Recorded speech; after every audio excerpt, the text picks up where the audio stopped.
Mix by AG recording studio.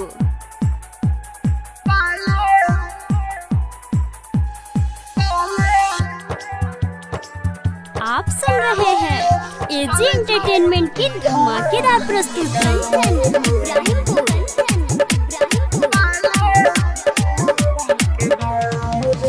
मलिया रे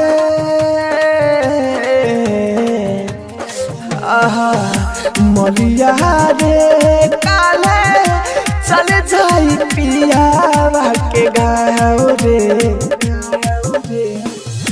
मलिया रे काले चल जाई पिया के गाँव रे। हाथे में मेहंदी चाहिए, हाथे में मेहंदी चाहिए पिया के घरे धरी पाओ रे। अहो मलिया रे काले चल जाई पिया के गाँव रे। मलिया रे mix by AG recording studio.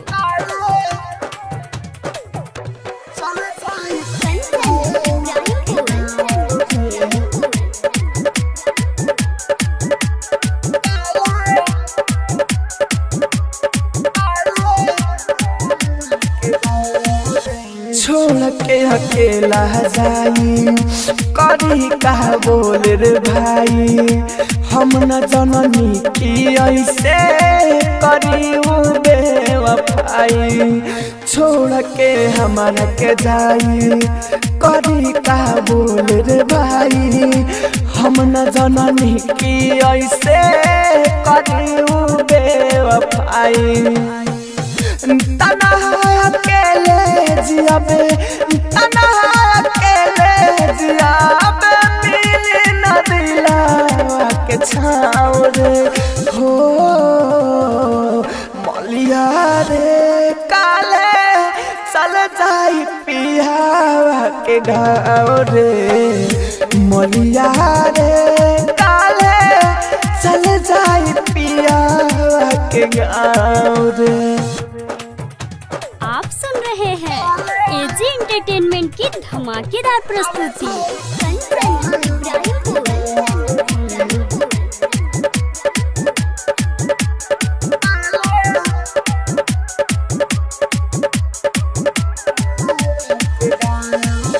गोडू गोला देनी तू सुना दादा दे राहुल के मुना। हम न जी पाई बकवाना हाली से उपाय चुना। गोडू गोला देनी तू सुना दादा दे राहुल के मुना। हम न जी पाई बकवाना हाली से उपाय चुना। हमारा बिना रही कैसे, हमारा बिना रही कैसे डाला कहता ना लगाओ रे। हो मलिया रे काले चल जाई पिया के गाँव रे। मलिया रे काले चल जाई पिया के गाँव रे। एजी रिकॉर्डिंग स्टूडियो रोशनपुर सपहा।